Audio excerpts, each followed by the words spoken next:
All right, let's get right into it.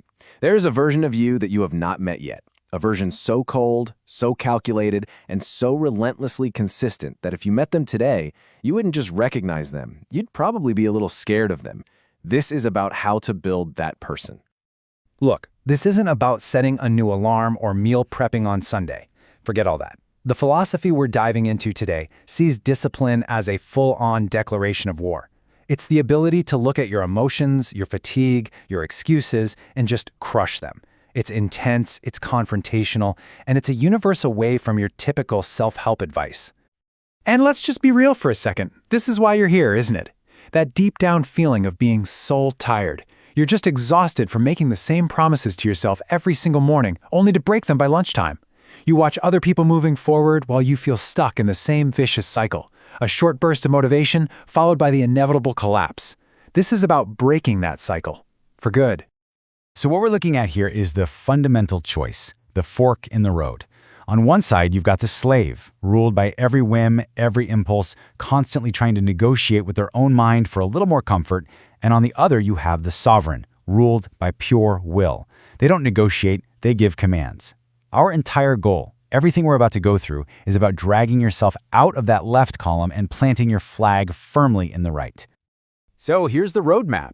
This is the path from slave to sovereign. 6 phases, each one designed to forge a new you, from mastering your words to mastering your entire world. Let's get started. All right, first stop, phase 1, the discipline of silence. And this is where we lay the foundation. Not with a big announcement, not with a lot of noise, but in total silence. You see, Machiavelli understood something crucial. Real power isn't built on a stage for everyone to see. It's forged in the dark, far away from the applause and the judgment of other people. And here's the critical difference, right here. Think about it. The average person, what do? They tell everyone about their new workout plan, their brilliant business idea, their new me vibe, before they've even lifted a finger. They get that little dopamine hit from the validation, releasing all the motivational pressure before the engine even starts. The discipline path, it's the exact opposite. You become a ghost. You stop announcing, you stop explaining, you just work.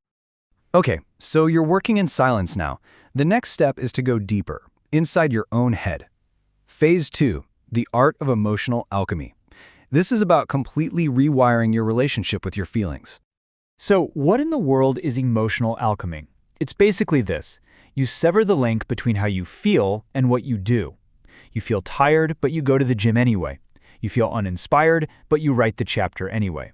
You start treating your feelings like the weather. You can acknowledge, hey, it's raining, but you don't cancel the entire mission because of it. You just put on a jacket and get it done.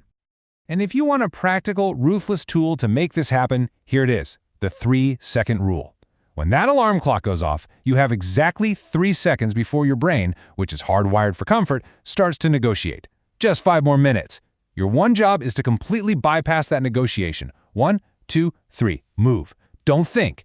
In that single moment, thinking is the enemy. Action is the only thing that matters. All right, phase 3. Now this might be the most controversial, but in this philosophy, it is absolutely essential. We're talking about the weapon of isolation. And this is a question you have to ask yourself, and you got to be brutally honest about it. Look at the people in your inner circle. Are they really challenging you to level up, or are they just comfortable anchors keeping you exactly where you are?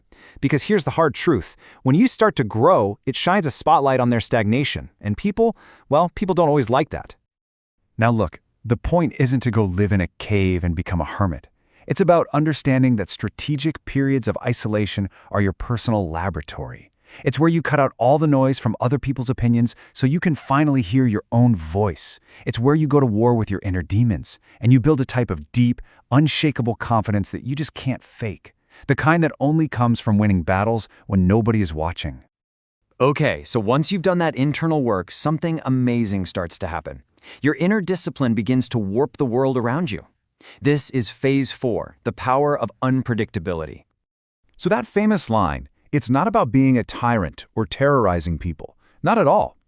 In this context, fear really means a deep respect. A respect that's born because people can't figure you out.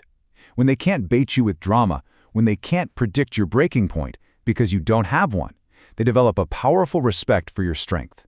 You become, for all intents and purposes, unshakable.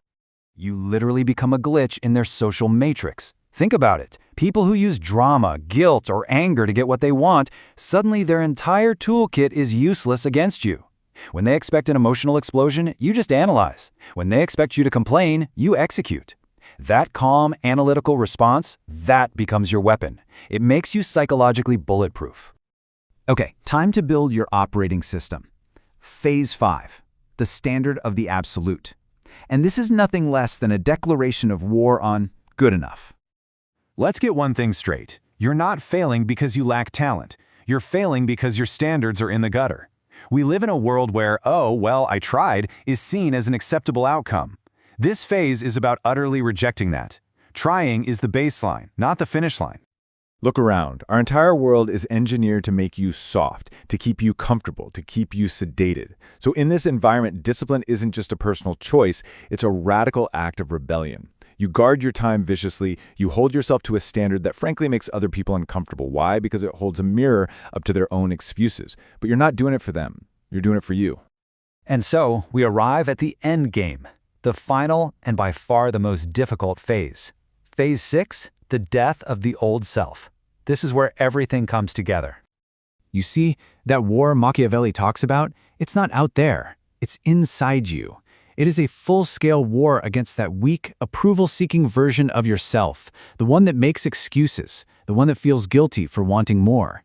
And if you don't make a conscious decision to kill that person, they will poison your entire future.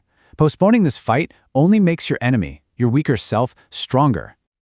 So, when you boil it all down, this is the final choice. You've got the herd. It's warm. Yeah, it feels safe. But let's be honest. It's a cage. And then you've got the wolf. It's cold out there. You're always going to be hungry, but you are absolutely free. This path isn't about finding comfort, it's about forging power. The kind of power that comes from total command of yourself. So, it all comes down to this one question. This whole philosophy, this entire path, it forces a choice. It's a cold path. It can be a lonely path, but it is the path to becoming a force of nature. Something that can't be bargained with, can't be broken, and can't be ignored. So, what'll it be? The warmth of the herd or the power of the hunt? You simply can't have both. The choice is yours.